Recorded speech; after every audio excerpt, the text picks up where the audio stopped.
Bonjour à tout le monde. Je remercie pour la troisième conférence Madame Vesna Elez, qui est professeure associée au département de littérature comparée de l'Université de Belgrade, et qui aujourd'hui nous fait l'honneur de présenter un de ses sujets favoris, Baudelaire. Baudelaire, un poète de la modernité, et elle va nous exposer au fond quels sont les fondements de cette révolution poétique qui se met en place avec Baudelaire. En vous remerciant encore. Bonjour, je tiens à remercier M. Bonolas. Merci M. Bonolas de votre aimable invitation. Pour moi, c'est un honneur et un plaisir de m'adresser à vous, les élèves de l'école française de Belgrade. Je suis désolée que l'on n'ait pas pu se rencontrer, mais de toute manière, j'espère que même ce format vous aidera dans votre préparation, dans vos préparatifs pour votre examen final. Comme M. Bonolas, excusez-moi, j'espère que vous allez me pardonner le masque, je ne l'enlève pas parce que la Covid oblige, et j'espère que vous allez bien m'entendre et que c'est un vaste sujet, je vais essayer de souligner quelques aspects clés de la modernité baudelairienne, de sa poésie et de sa poétique. Voilà, je rappelle quelques dates clés. Cette année, nous commémorons le bicentenaire de la naissance de Charles Baudelaire, le poète phare de la modernité. Son recueil à titre ambigu, Les Fleurs du Mal, ne cesse de fasciner et d'émerveiller les lecteurs et d'épater à nouveau les spécialistes de son œuvre. La beauté de ses poèmes, toujours renouvelés, révèle son génie marquant une nouvelle ère dans la création poétique européenne et mondiale. Je rappelle brièvement quelques données biographiques. Né le 9 avril 1821 à Paris, Baudelaire a perdu son père à l'âge de 6 ans. Sa mère, Caroline Dufahus, s'est remariée par la suite. Je vais juste faire une petite remarque. Il y a eu une grande différence d'âge entre ses parents. Au moment de sa naissance, si mes souvenirs sont bons, son père a 62 ans et sa mère elle a 27 ans. En épousant le militaire Jacques Opic, elle est devenue Madame Opic. Le beau-père de Baudelaire fera une exceptionnelle carrière militaire et politique, devenu général, ambassadeur et finalement sénateur sous le Second Empire. Le général Opic fera l'objet de la haine de Baudelaire sa vie durant, comme vous le savez déjà. Hormis une brève période à Lyon, dans sa jeunesse, et en Belgique à la fin de sa vie, Baudelaire ne quittera quasiment pas Paris. Le seul long voyage est celui qui lui réserve justement général Opic à fin disciplinaire. Dès qu'il a touché l'héritage de son père, Baudelaire a commencé à vivre au-dessus de ses moyens. Il dépense son argent paternel. Pour cela, la famille lui avait aussi imposé un conseil judiciaire, maître en selle, qui était censé limiter les dépenses mensuelles de Baudelaire. Lui verser une mensualité, une somme, un montant qu'il ne devrait pas dépasser.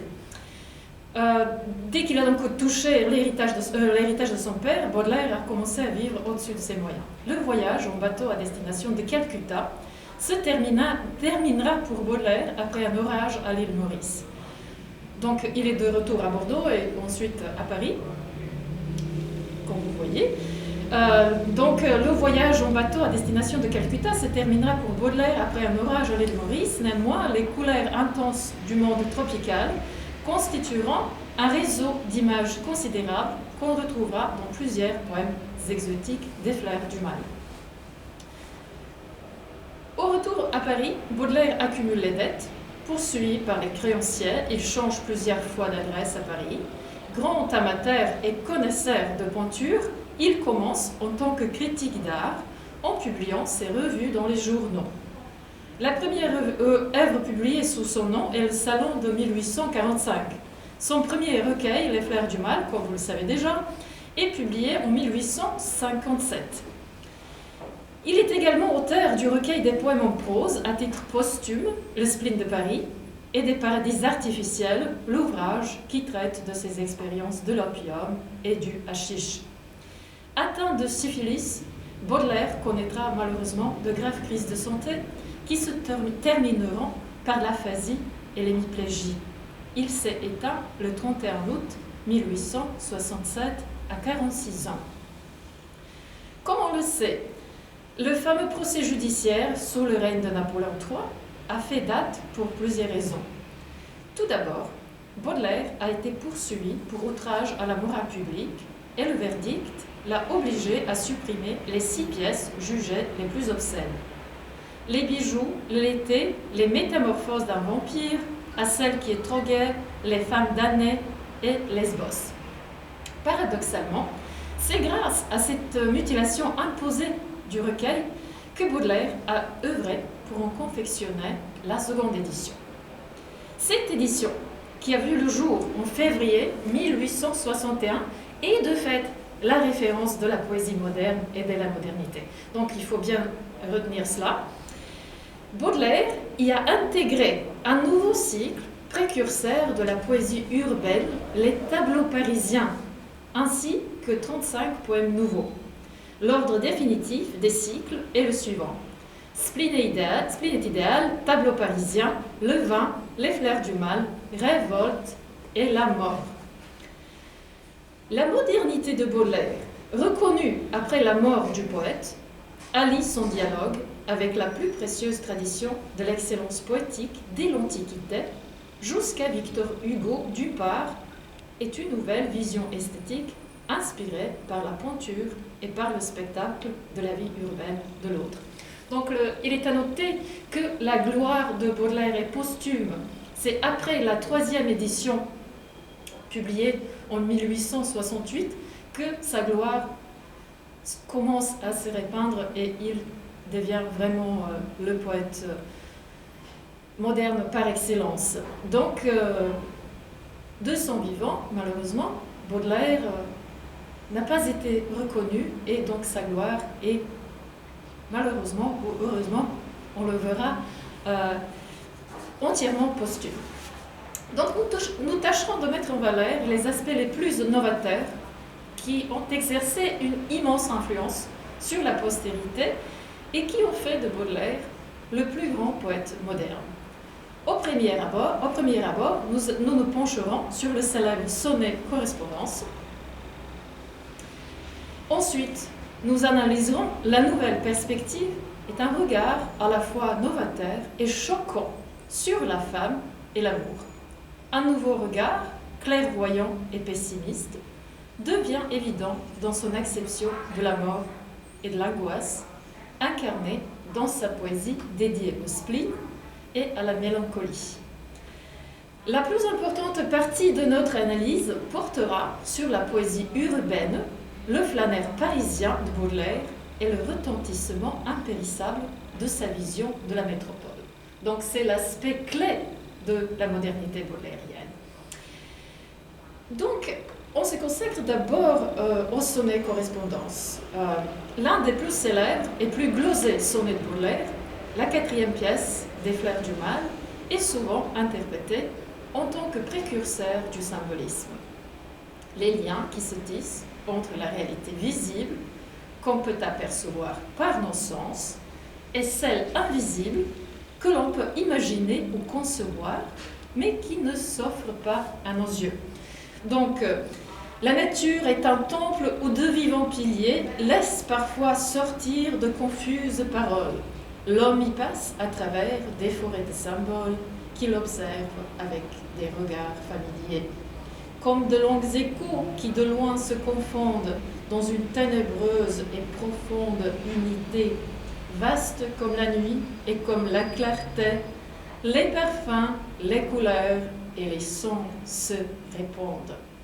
Il est des parfums frais comme des chairs d'enfants, doux comme les hautbois, verts comme les prairies, et d'autres corrompus, riches et triomphants, ayant l'expansion des choses infinies, comme l'ombre, le musc, le bonjoin et l'encens, qui chantent les transports de l'esprit et des sens.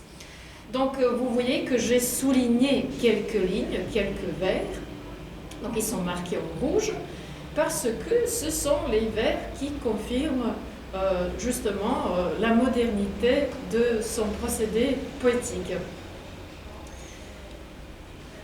Baudelaire reprend le motif privilégié de la poésie romantique, la nature, en la figurant en tant que temple. Donc on sait très bien qu'il s'agit d'un sonnet, donc c'est juste un petit rappel. Le sonnet est une forme poétique qui comporte 14 vers, donc normalement le sonnet italien, tout comme le sonnet français.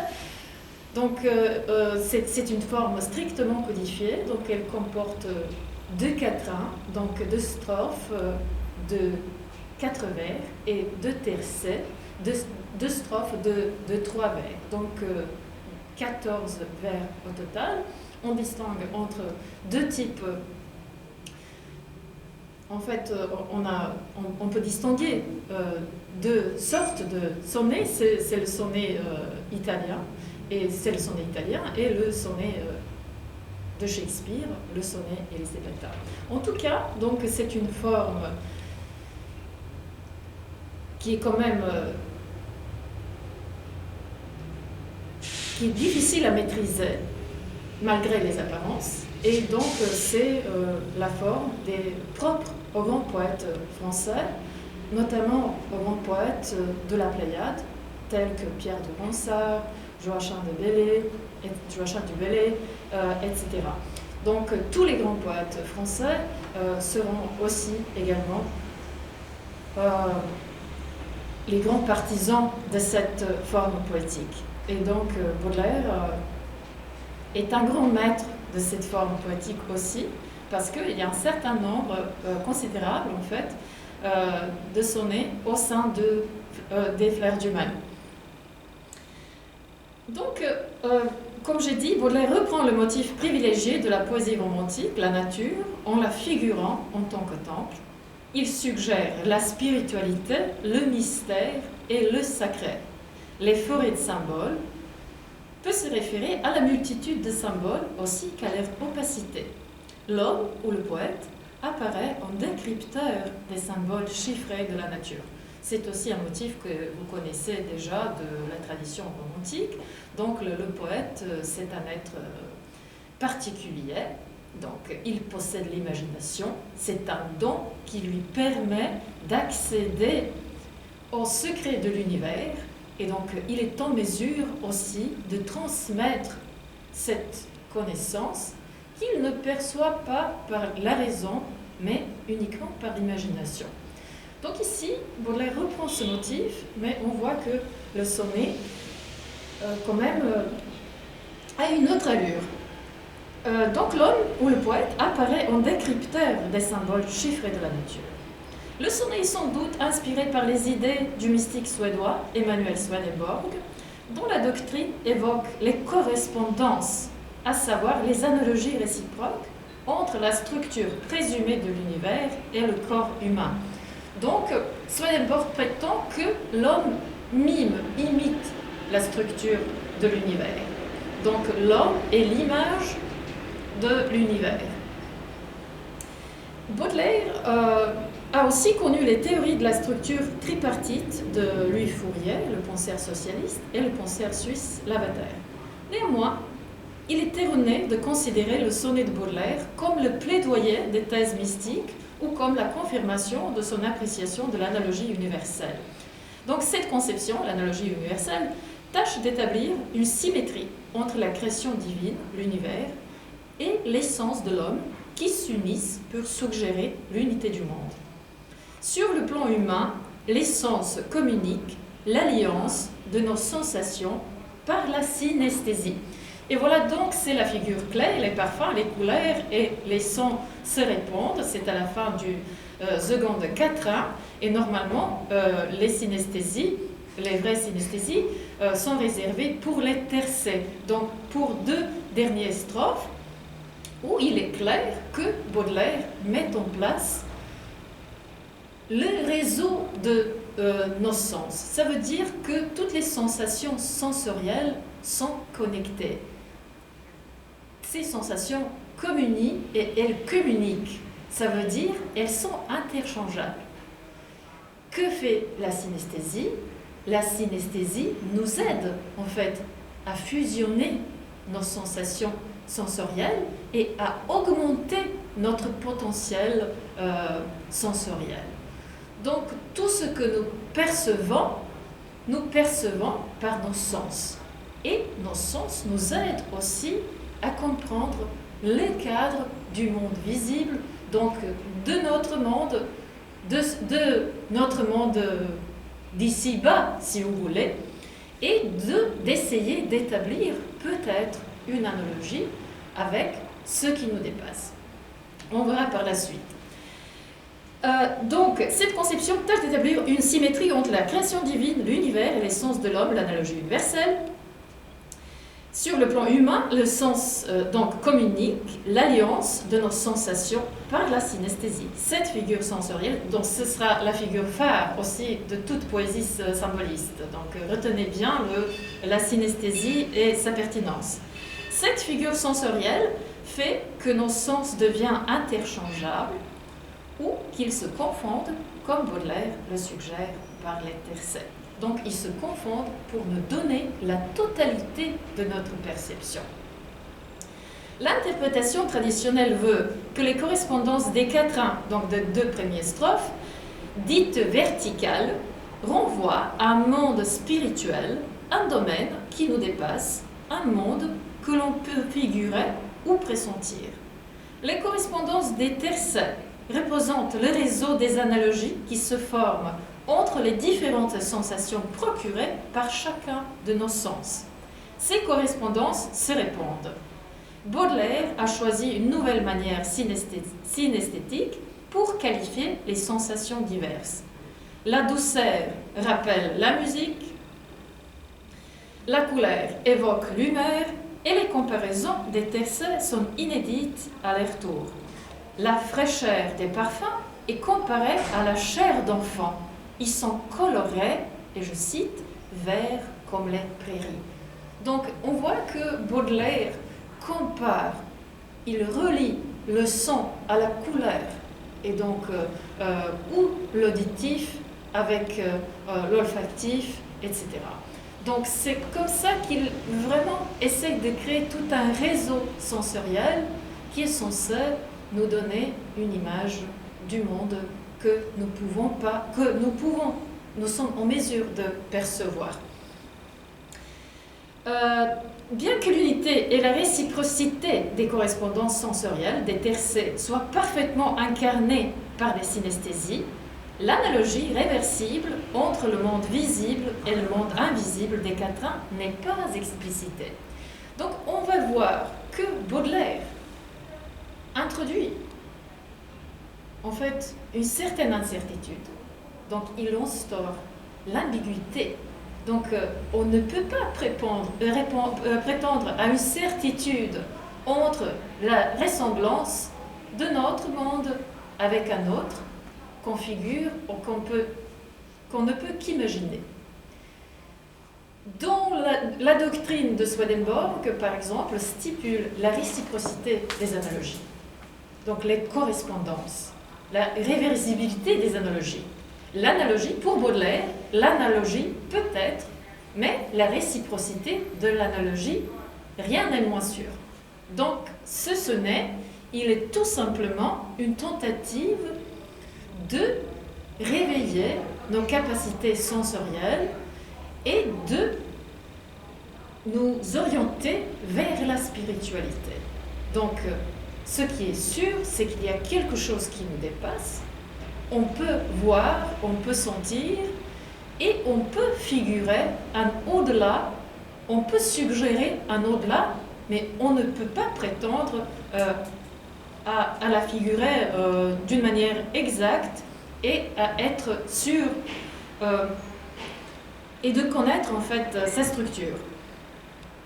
Bien que l'unité et la réciprocité des correspondances sensorielles des tercets soient parfaitement incarnées par la synesthésie, l'analogie réversible entre le monde visible et le monde invisible des quatrains n'est pas explicitée. Quoique, donc, les synesthésies dites horizontales entre nos capacités sensorielles respectives, ce sont les synesthésies qui sont bel et bien confirmées par ce sonnet. Mais les synesthésies, en fait, le synesthésie dite verticale, qui se réfère à ce qui nous dépasse, sont bien entendu, ne sont pas certaines, ne sont pas confirmées, elles ne sont que suggérées. Donc ça, il faut bien retenir. Donc, c'est précisément ici que Baudelaire réussit à annoncer une interrogation moderne qui, à l'encontre des jugements exprimés dans ses journaux intimes et ses lettres, évite de confirmer la certitude de ces ressemblances. C'est ainsi que Baudelaire transmet la valeur phare de sa poésie, celle du mystère. Et on voit très bien que c'est le mystère, c'est la qualité phare de la nature, mais aussi de la poésie. Donc, le mystérieux rejoint le spirituel, annoncé par le mot temple et par des parfums, notamment l'encens, à forte consonance spirituelle, rappelant les rites religieux. Telle est la nature pour Baudelaire, un mystère que l'homme n'arrive pas à percer dans sa totalité. Le sonnet introduit le thème de la création poétique et le rôle majeur du poète, l'homme capable d'interpréter les symboles dont la signification reste cachée ou hors de la portée pour le reste de l'humanité. Donc, quand même, le poète est un être privilégié. Donc, le sonnet de Baudelaire n'affirme rien, ne confirme rien, et surtout ne sert pas d'exposer des théories métaphysiques. Baudelaire laisse une certaine incertitude qui plane et introduit l'ambiguïté. À la différence de la perspective romantique, où le monde invisible, un au-delà, est en mesure de transcender toute incertitude et toute antinomie, Baudelaire opte pour le mystère. Il fait appel à l'imagination, qu'il appelle, je cite, la reine des facultés. Donc c'est une faculté humaine qui rend le poète, c'est la faculté humaine qui rend le poète tellement particulier. L'ambiguïté marquera la totalité du recueil.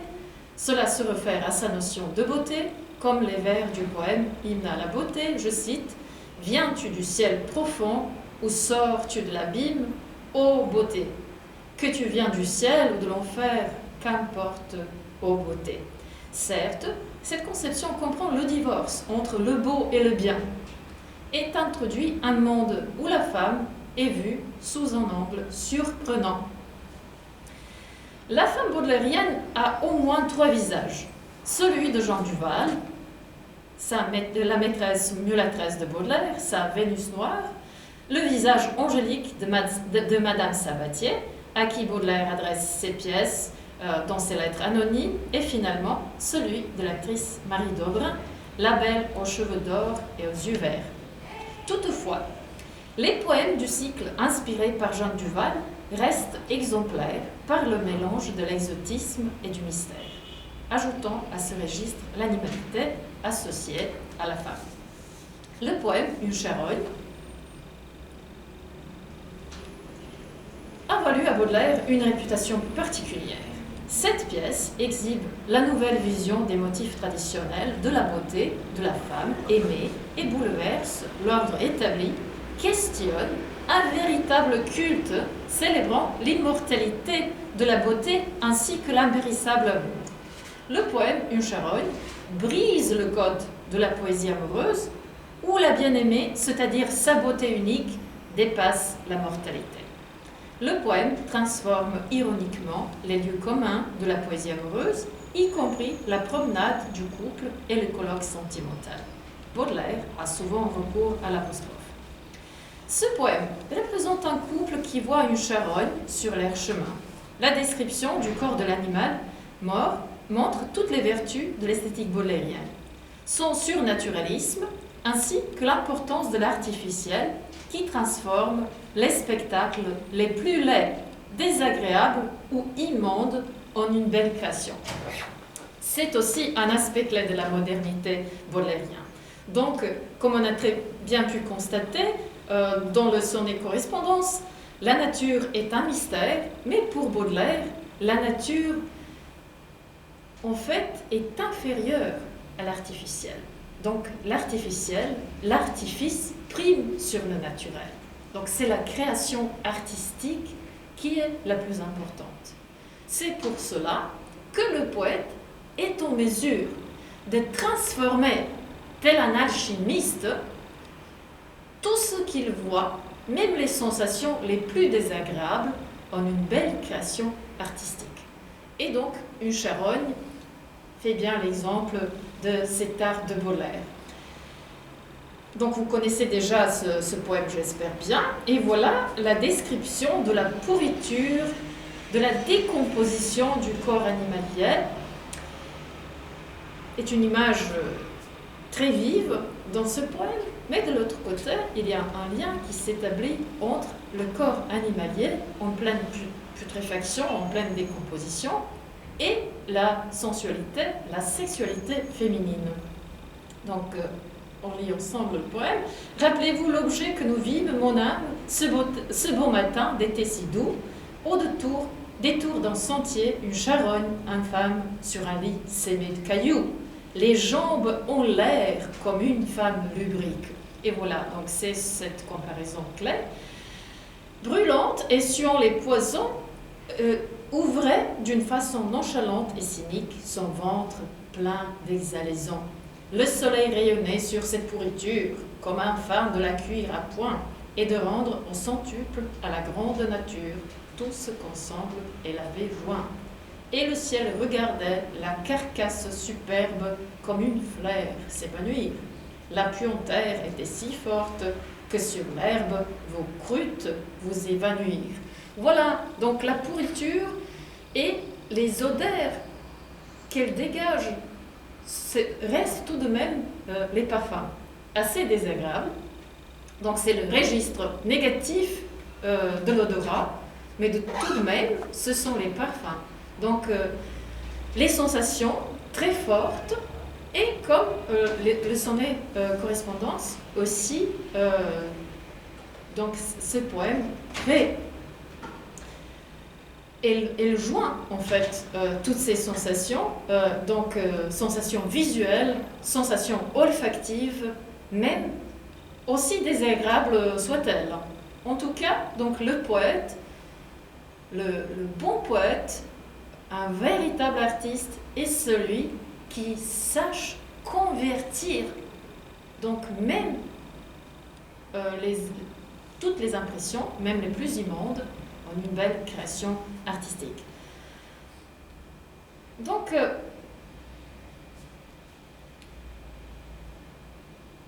ce poème représente un couple, comme j'ai dit, qui voit une charogne sur leur chemin. Le procédé pictural il tient une signifiance particulière. Donc chez Baudelaire, c'est aussi un aspect pertinent de sa poésie et de sa poétique. On trouve très souvent des références à la peinture et à la procédé pictural donc, qui relève de la peinture. Grand connaisseur de peinture, comme je vous ai dit au début de cet exposé, Baudelaire insiste en fait sur le procédé poétique qui nous présente des images. Donc l'image est vraiment, c'est très très important de bien rendre une image, tel un vrai artiste. Donc le procédé pictural, il tient une signifiance particulière. Le corps animalier en pleine décomposition rappelle le cycle de la vie ainsi que toutes les couleurs de l'anéantissement physique. L'aspect le plus pertinent porte sur la ressemblance entre les qualités du corps dégradé et la sexualité féminine, clairement mis en relief par la comparaison. Les jambes ont l'air comme une femme lubrique. Cela illustre la thèse baudelairienne sur la nocivité du plaisir physique qui nous use et qui nous tue. Donc, il dit dans ses journaux intimes, le travail nous fortifie et le plaisir nous tue. Choisissons. Sur ce point, elle rejoint les messages de la poésie chrétienne qui rappellent le pouvoir destructeur de la chair, qui range et anéantit la vertu en suggérant le châtiment d'outre-tombe. Le cycle de Jean Duval souligne la sensualité, la corporalité et le mystère féminin. La femme est comparée à la tigresse, aussi qu'au serpent, l'animal tentateur biblique. De toute évidence, ce poème, donc une charonne, subvertit la convention poétique de l'éloge de la femme aimée. Et donc c'est une grande tradition de la poésie amoureuse européenne, accentuée par l'héritage pétrarchiste. Donc Pétrarque, comme vous le savez, c'est un des plus grands maîtres du sonnet. Ces sonnets qui sont dédiés à sa bien-aimée, Laura, où la beauté féminine est représentée comme impérissable. Donc c'est la beauté et l'amour qui resteront, qui survivront la mort physique et l'anéantissement physique de l'homme.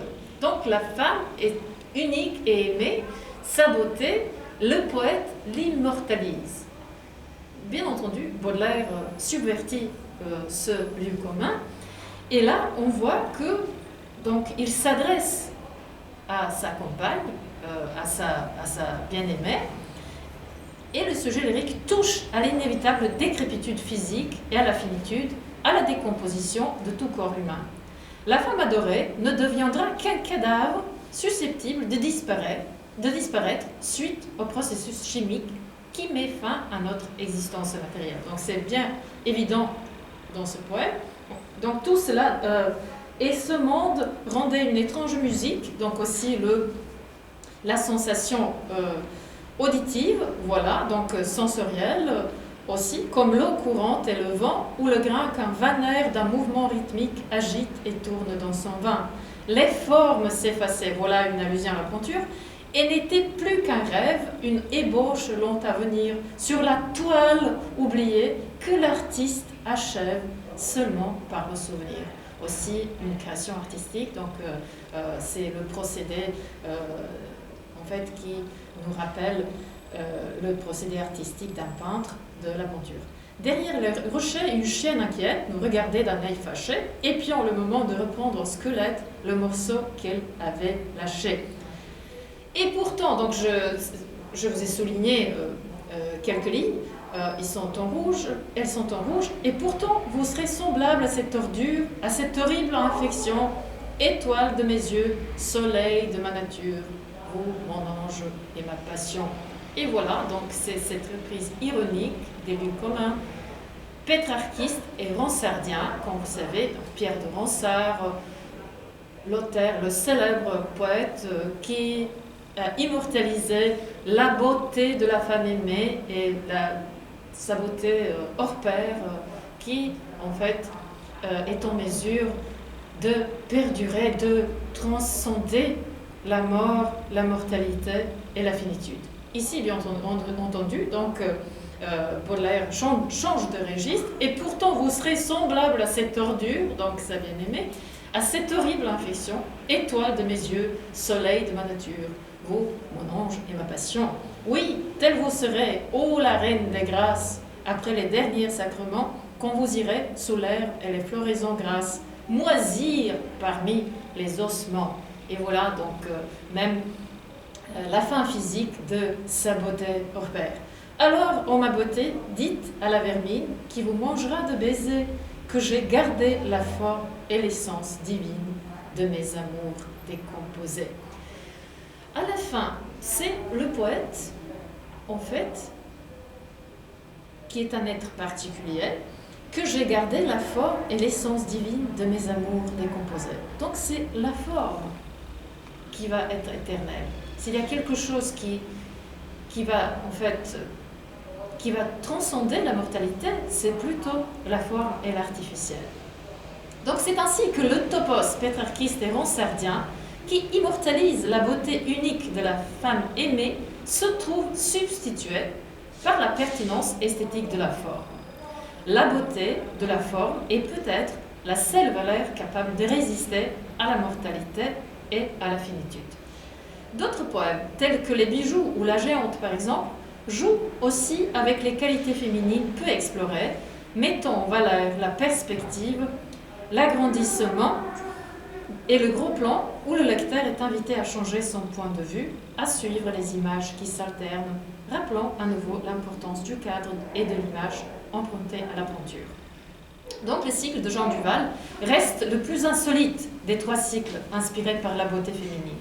Ce groupe de poèmes valorise l'inconnu, l'inattendu, l'exotique, mais aussi le redoutable et le menaçant. C'est très important. Donc c'est la beauté féminine, mais aussi la beauté féminine qui contient quelque chose de redoutable. Et donc les motifs de squelette et de la mort annoncent le thème majeur des Fleurs du Mal, le spleen. Donc, juste un petit rappel de ce qu'on vient de dire. Ce qui est très pertinent, ce qu'il faut vraiment retenir, c'est que l'artificiel prime sur le naturel. Et donc, c'est un point fort de l'esthétique baudelairienne. Donc, le poète transforme les sensations désagréables.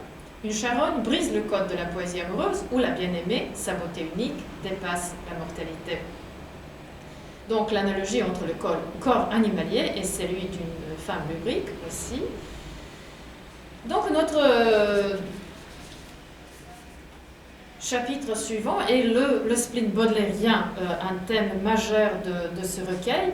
Un autre symptôme de la modernité baudelairienne est le spleen qui motive les 4 poèmes éponymes du recueil. Désignant une profonde mélancolie, le spleen chez Baudelaire annonce l'angoisse et l'anxiété de l'homme moderne.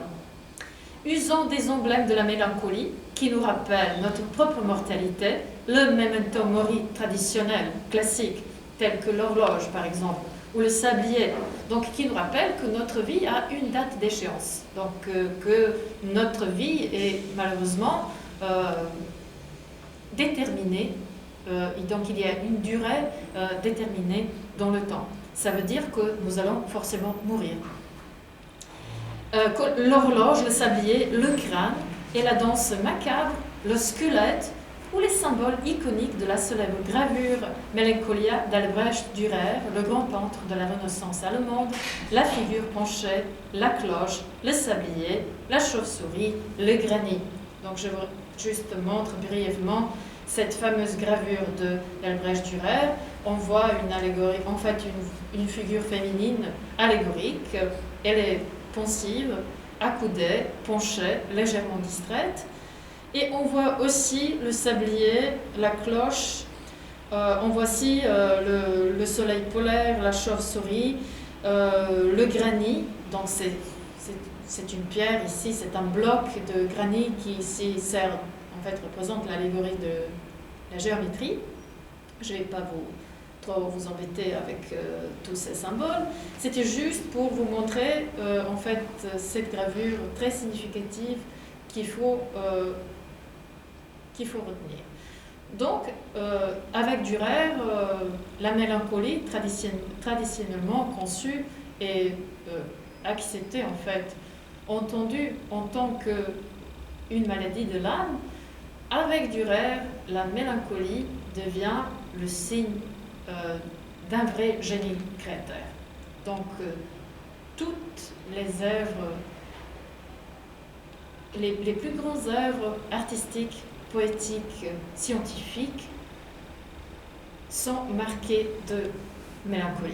Parce que donc, cette grande crise créatrice est forcément, en fait, forcément un pas inévitable vers une création vraiment durable et parfaite. Donc, avec Albrecht Dürer, la création artistique, la création de génie est souvent suivie de ce cachet mélancolique, de cette empreinte mélancolique. Donc la modernité polaire n'envisage pas la mort en tant qu'un phénomène inconnu, mystérieux, relatif à un au-delà ou à l'outre-tombe. Pour lui, le spleen incarne le sujet lyrique mortifié dans la vie. Donc nous connaissons déjà la mort et c'est le spleen qui nous enseigne cette pétrification accablante parce que, comme vous voyez, la mélancolie en fait elle arrête notre activité. Donc, elle empêche toute productivité. Et un sujet mélancolique, il n'est pas capable d'agir. Donc, il se tourne vers la réflexion, mais il produit peu ou rien, parce que il est absolument, étant mélancolique, donc il est empêché de produire. Donc la mort, c'est pour lui, le spleen incarne donc le sujet lyrique mortifié dans la vie, opprimé par l'angoisse et par le mal de vivre. Sur le plan formel, c'est la dépersonnalisation du sujet lyrique qui a marqué ce groupe de poèmes, donc le spleen. Le sujet lyrique est identifié aux objets, et donc aux objets connotant la mort, la maladie, la souffrance, l'agonie, la disparition ou la pétrification. Ce choix poétique tâche de suggérer au lecteur tous les registres du supplice psychique, du véritable psychomachie, où l'esprit du sujet se trouve subjugué par l'angoisse. Les anciens symboles mélancoliques ne désignent plus le même mal. Le spleen ne renvoie plus à la mélancolie traditionnelle. Il figure chez Baudelaire une profonde souffrance psychique qui ne peut qu'être esquissée par les emblèmes reconnaissables. L'intensité de cet état d'âme préfigure la dépression et l'anxiété de l'homme contemporain. Cependant, la grande valeur moderne de ces poèmes réside dans le procédé inauguré par Baudelaire. D'après le célèbre philologue Erich Auerbach, Baudelaire, tout en gardant le registre élevé propre aux formes poétiques telles le sonnet, et à la solennité de l'alexandrin, donc son vers de prédilection, on sait très bien que c'est le vers français par excellence, donc l'alexandrin, c'est le vers classique, du classicisme français, c'est le vers de Racine, c'est le vers de Corneille, etc. Donc, et la solennité de l'alexandrin choisit le thème du spleen qui n'appartient pas au registre soutenu. La hiérarchie classique tripartite des styles comprenait une division des sujets et des formes poétiques bien établies, comme vous le savez déjà. Donc il s'agit de cette hiérarchie tripartite. Donc on a le style élevé, on a le style moyen et on a le style bas. Donc le style élevé, il est réservé au sujet élevé, le style moyen et le style bas respectivement aussi. Donc la hiérarchie classique des styles comprenait une division des sujets et des formes poétiques bien établies. Le style moins élevé était réservé au thème de la misère auquel le spleen renvoie. Donc le spleen en soi n'est pas un thème qui rentre dans le registre, qui appartient en fait au registre élevé. C'est plutôt un thème qui appartient à un registre plus bas. Donc, ce que Baudelaire fait, c'est qu'il allie un sujet qui n'est pas propre au style élevé, en lui donnant la forme du style élevé, ça veut dire l'alexandrin. Donc, traitant un sujet comme la misère par les moyens tels que l'alexandrin rendent ce mélange très réussi, en fait, qui deviendra, en fait, qui marquera toute la poésie moderne. Donc la hiérarchie classique des styles comprenait une division des sujets bien établis. C'est un probable amalgame donc, que Baudelaire fait peu imaginable avant Baudelaire et selon Auerbach, l'un des traits majeurs de toute poésie moderne qui débute avec Baudelaire. Un réseau d'images et de motifs que l'on retrouve tout au long du recueil tisse les utopies du spleen. Le froid, le désert, le soleil polaire, l'automne, le squelette, le crâne, l'horloge, la pluie, la chauve-souris, les figures penchées, le miroir, aussi très important, les fleurs fanées, les parfums évaporés. Le spleen se réfère à tout être et à tout objet privé de son essence ou en train de la perdre. La poésie du spleen est la poésie du manque et de la lente disparition de vitalité. Comme vous pouvez remarquer, en fait, dans ce spleen, quand le ciel bas et lourd pèse comme un couvercle, on voit beaucoup de... En fait, on voit une représentation, en fait, on voit plusieurs représentations de la douleur physique qui renvoie à la douleur psychique. Donc le spleen est un phénomène psychique et toutes ces images symboliques renvoient à cette psychomachie, donc à ce trouble, à cette angoisse psychique. Donc on voit que le thème et le temps de ce poème que vous avez devant vos yeux est un thème plein en fait, de cette frustration et douleur physique très désagréable qui en fait traduit cette malaise psychique très particulière. Voilà. Donc quelques-uns de ces motifs ressurgiront dans les tableaux parisiens, le cœur urbain et par conséquent moderne des flers du mal. Donc c'est le thème, en fait c'est le cœur de la modernité baudelairienne. Et là je vais vous citer quelques phrases très connues par lesquelles Baudelaire définit sa notion de beauté. On verra ça dans quelques instants. Donc le cycle phare qui a changé l'ordre et la disposition de la seconde édition du recueil, les tableaux parisiens, évoque d'emblée deux catégories claires, la capitale et la peinture. Afin de plonger dans l'univers urbain de Baudelaire, notons qu'il s'est inspiré des romans de Balzac, le plus grand romancier de Paris, entre autres, et qu'il a aussi rappelé la tradition connue à l'époque, une espèce de feuilleton documentaire, celle de Tableau de Paris de Louis-Sébastien Mercier. Baudelaire capte la beauté ambiguë de la capitale, l'extase et l'horreur de la vie, de son propre aveu.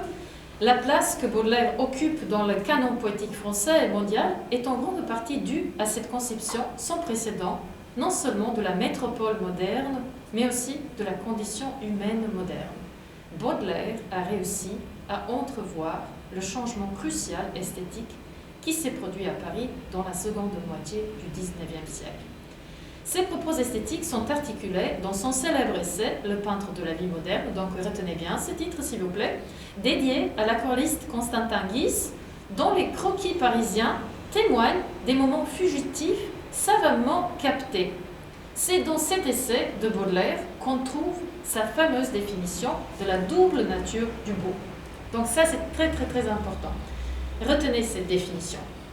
C'est ici une belle occasion, en vérité, pour établir une théorie rationnelle et historique du beau, en opposition avec la théorie du beau unique et absolu, pour montrer que le beau est toujours inévitablement d'une composition double, bien que l'impression qu'il produit soit une.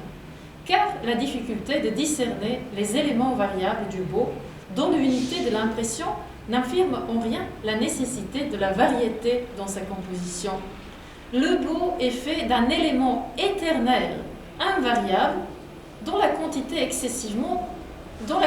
excessivement difficile à déterminer, et d'un élément relatif, circonstanciel, qui sera, si l'on veut, tour à tour ou tout ensemble, l'époque, la mode, la morale, la passion. Sans ce second élément, qui est comme l'enveloppe amusante, titillante, apéritive du divin gâteau, le premier élément sera indigestible, inappréciable, non adapté et non approprié à la nature humaine.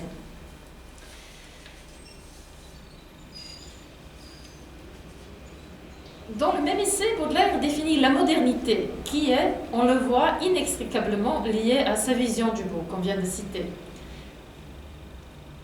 Donc, la modernité, c'est le transitoire, le fugitif, le contingent, la moitié de l'art, dont l'autre moitié est l'éternel et l'immuable.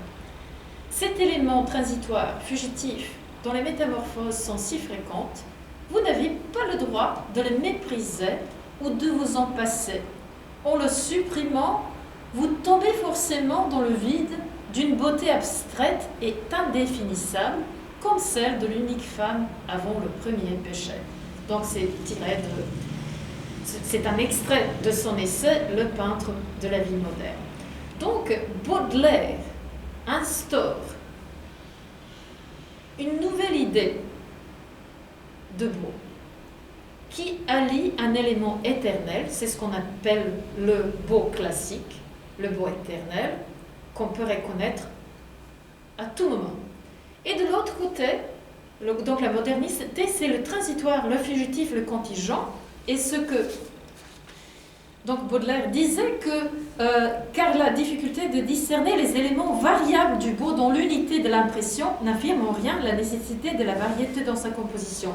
Donc, le beau est hétéroclite. Ce sont deux éléments distincts qu'on ne peut pas séparer parce qu'ils font une impression unique. Donc, le beau, même s'il est composé, on n'est pas autorisé, on n'a pas le droit d'isoler ces éléments particuliers. Qu'est-ce que ça veut dire?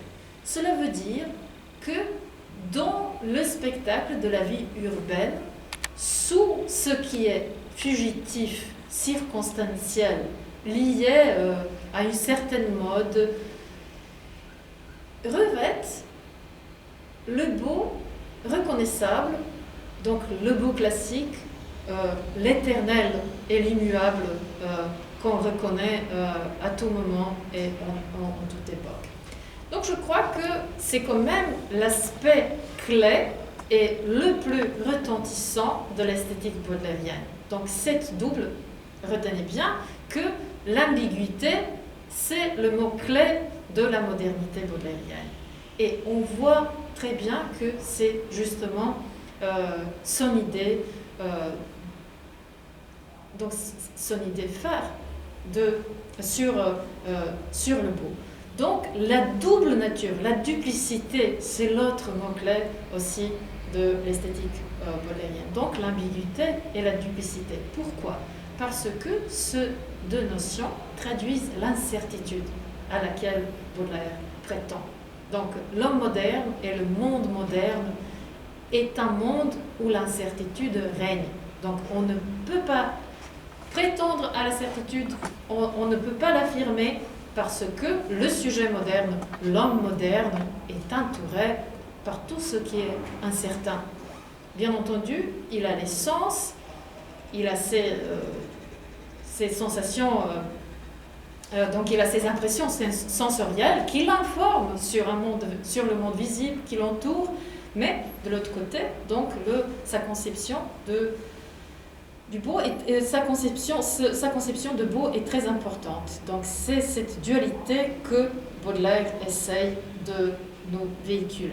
Et retenez bien cet aspect de la poésie et de la poétique baudelairienne. Donc c'est une grande nouveauté et c'est quelque chose qui a énormément influencé la poésie contemporaine et toute la tradition européenne. Donc elle a énormément influencé la postérité et donc a marqué cette contribution inévitable moderne de Baudelaire. Donc le cycle phare qui a changé l'ordre et la disposition de la seconde édition du recueil, les tableaux parisiens, comme j'ai dit, c'est un cycle très important et très pertinent. Il est évident que Baudelaire nous invite à créer un nouvel ensemble esthétique qui sera confirmé par les images et les scènes vues au cœur de Paris, l'agent principal des tableaux parisiens et le jeu lyrique baudelairien, porteur d'un regard curieux et perspicace. Il s'agit de sa figure de prédilection, donc c'est le flâneur, le fameux flâneur de Baudelaire, d'un promeneur particulier, déjà présent chez Balzac, spectateur alerte et grand connaisseur de la physionomie de Paris. Pour lui, donc pour Flâneur, Paris est un être vivant dont il connaît les multiples visages à merveille. Baudelaire dotera ce promeneur de ses propres facultés perceptives et cognitives. Le protagoniste des tableaux parisiens se trouvera ainsi en proie à tout un éventail d'expériences inédites de la capitale en train de se transformer en métropole. C'est ainsi que le lecteur assistera à un univers des opposés, au spectacle du beau, du répugnant, de l'horrible. Paris est à la fois la scène, sur laquelle on voit le paradis et l'enfer, la misère et l'éclat, l'alliance du fugitif et de l'éternel. Le regard du flâneur s'intéresse à l'une des qualités principales du beau baudelairien, au bizarre. Donc le bizarre, le grotesque, le ridicule et le sublime s'offrent au regard de ce caractère citadin. C'est ainsi que nous lisons sur les rencontres bouleversantes entre le flâneur et la foule. Cette interaction avec la multitude qui peuple la capitale française, Baudelaire la qualifie de termes relatifs au rite religieux, à la liturgie et à la communion. Cette attitude est, comme toute donnée baudelairienne, ambiguë et double. Seul le poète a le privilège d'être lui-même et un autre à son gré. La foule est, d'après Baudelaire, un immense miroir où le poète et la multitude se projettent et se regardent. L'expérience, l'interaction avec l'autre au sein de la capitale ouvre un nouveau chapitre de la poésie européenne. L'autre et les autres deviennent ainsi les agents de transformation, celui et ceux qui transforment le moi du flâneur. La diversité et l'intensité de ces expériences sont rendues dans les poèmes tels que Les Sept Vieillards, Les Petites Vieilles ou À une passante. Le paradoxe et l'opposition nourrissent la composition du cycle. Les impressions et les réactions négatives semblent dominer la vie urbaine, comme l'épisode cauchemardesque des Sept Vieillards, où le protagoniste remarque un vieillard hideux qui se multiplie. Les symboles diaboliques du vieillard suggèrent qu'il s'agit d'une apparition d'un spectre infernal qui hante le flâneur. Celui-ci se précipite à son domicile, cherchant en vain la paix, la sérénité et la sécurité, atteint d'une angoisse sans fond.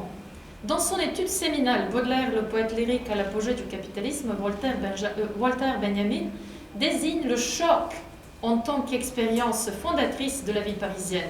Le choc causé par l'interaction avec les autres, par l'expansion de la vie parisienne, par le bruit des nouveaux éléments de la vie urbaine et par le choc historique de la Révolution de 1848, culminant par le coup d'État de Napoléon III en décembre 1861. Si le vieillard diabolique représente le pôle négatif de l'expérience urbaine, le pôle positif désigne l'empathie et la sympathie pour les petites vieilles du poème éponyme. La veuve, la femme en deuil, est la figure de prédilection de Baudelaire. Elle incarne l'unité de la mélancolie, de l'élégance et de la beauté. Ça aussi, retenez bien que, en fait, la figure de la veuve est très importante pour Baudelaire. Nous verrons plus tard le rôle de la belle inconnue du sonnet à une passante. Donc l'alliance du fugitif, du transitoire et du beau éternel devient encore plus évidente dans les plus beaux poèmes tardifs écrits en 1859 et 1860, Le Cygne et À une passante. Ces pièces établissent une relation étroite avec la grande réforme urbaine sous le Second Empire que le baron Haussmann a mise en œuvre. Donc c'est une information très pertinente et c'est quelque chose que vous devriez savoir et retenir. Donc cette réformation urbaine à laquelle nous devons même l'aspect contemporain de Paris. C'était une réforme et un grand changement pour tous les habitants de Paris. Et Baudelaire, il est le témoin, en fait, de cette métamorphose de la ville même. Et il capte cette métamorphose dans quelques pièces des tableaux parisiens, notamment dans la pièce centrale des tableaux parisiens, Le Cygne. Donc le tableau central des tableaux parisiens, Le Cygne, réunit la majorité des symboles chers à Baudelaire. Le grand oiseau blanc, exilé, justifie la dédicace à Victor Hugo. Comme vous voyez, il y a 3 poèmes, donc Les Sept Vieillards, Les Petites Vieilles et Le Cygne sont tous dédiés à Victor Hugo, bien entendu, le grand contemporain de Baudelaire. Et donc ces poèmes parisiens, les poèmes parisiens de Baudelaire, on va voir, sont une suite très importante de cette poésie urbaine parisienne. Donc, le thème de l'exil, la dédicace à Victor Hugo, l'exilé sous le Second Empire. Et comme vous savez, j'espère bien, Victor Hugo, lui aussi en exil, un adversaire fervent de Napoléon III. Donc, un ennemi fervent de Napoléon III. Donc, comme vous savez, Victor Hugo, c'était son exil volontaire. Donc, il ne voulait pas rentrer en France sous la règne de Napoléon III. Le thème de l'exil inclut la référence au grand poète romain aussi, Ovide, exilé lui aussi au rivage de la mer Noire par l'empereur Auguste. Le si, tout comme un autre grand oiseau blanc du recueil l'albatros, symbolise le poète. Le poème débute par l'apostrophe adressée à l'héroïne antique tragique Andromaque, et vous savez, c'est aussi, comme vous le savez déjà, j'espère, c'est l'héroïne de la tragédie de Jean Racine, Andromaque, donc une grande tragédie du classicisme français. La veuve d'Hector, héros homérique, le jeu lyrique évoque le sort tragique d'Andromaque afin de révéler sa propre mélancolie. Devant ses yeux, la réforme du baron Haussmann progresse. Le Louvre deviendra un musée et un quartier entier fait de ruelles étroites qui disparaîtra pour céder la place aux nouveaux espaces urbains, aux avenues et boulevards. Baudelaire capte l'aspect éphémère d'une ville qui change de visage et risque de perdre son essence. Baudelaire établit le lien symbolique entre la destruction et la construction d'une ville qui suit le rythme de la vie humaine, fugace et passagère.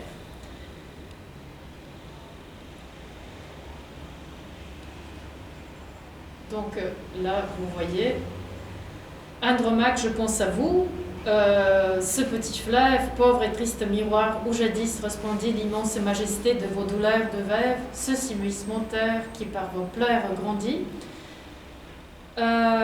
Donc plus tard, là s'étalait jadis une ménagerie. Là je vis un matin à l'air où sous le ciel froid éclaire, le travail s'éveille, où la voirie pousse un sombre ouragan dans l'air silencieux, un cygne qui s'était évadé de sa cage et de ses pieds palmés frottant le pavé sec, etc. Donc deuxième volet de ce poème, Paris change, mais rien dans ma mélancolie n'a bougé. Palais neuf, échafaudage, bloc, vieux faubourg, tout pour moi devient allégorie et mes chers souvenirs sont plus lourds que des rocs. Aussi devant ce Louvre, une image m'opprime, je pense à mon grand cygne avec ses gestes fous, comme les exilés, ridicules et sublimes, et rongés d'un désir sans trêve. Et puis à vous Andromaque, des bras d'engrais époux tombés, vil bétail sous la main du superbe Pyrrhus, etc. Et donc à la fin, ainsi dans la forêt où mon esprit s'exile, un vieux souvenir sonne à plein souffle du corps. Je pense aux matelots oubliés dans une île, aux captifs, aux vaincus, à bien d'autres encore. Donc le poème divisé en deux volets suit la construction des villes et des capitales en faisant référence à la construction du texte poétique lui-même. Donc le jeu lyrique entame un dialogue avec les grandes figures défuntes et en les animant par la mémoire et par la parole poétique. Alliant la mélancolie et l'incertitude, le poème dégage l'universalité de la condition humaine. Quoique le ton élégiaque prime dans ce poème, usant de plusieurs emblèmes mélancoliques, la ville, qui change plus vite que le cœur des humains, adopte son propre rythme ambigu, ouvert à l'aliénation et à la nouveauté incertaine.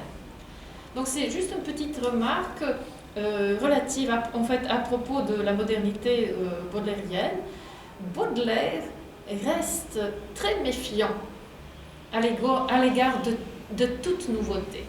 Donc tout ce qui est nouveau, c'est mystérieux, mais c'est aussi menaçant. Et donc si ce sujet vous intéresse, je vous recommande un beau livre écrit par Antoine Compagnon, par professeur Antoine Compagnon, qui s'appelle « Les antimodernes » et qui affirme en fait que tout auteur moderne, les plus grands auteurs modernes sont en fait les antimodernes. Ce sont les auteurs qui sont réticents à l'égard de la nouveauté. Donc, Baudelaire reste réticent, sceptique, mais de toute manière, donc il capte le moment de ce grand changement du visage urbain parisien. Et là, donc, la fin du poème rassemble tous ceux qui ont été atteints d'une perte irrécupérable. Le jeu lyrique les abrite par sa voix poétique. Le sujet lyrique, identifié ici au poète, devient le chef de file de cette fraternité des exilés et des mélancoliques. Par sa nature même, le sujet mélancolique n'arrive pas à se situer au cadre temporel qui lui est contemporain. Même s'il appréhende un avenir marqué par l'aliénation, par l'aspect imprévisible et menaçant de la capitale, le poème laisse entrevoir un certain potentiel créatif de la nouvelle ville, aussi incertain soit-il. La modernité de Baudelaire porte ici à la fusion des images concrètes de Paris en pleine transition urbaine et les références poétiques et historiques soigneusement choisies. Elle dote ce poème d'une incontestable universalité portant sur l'aspect fugitif de la vie humaine.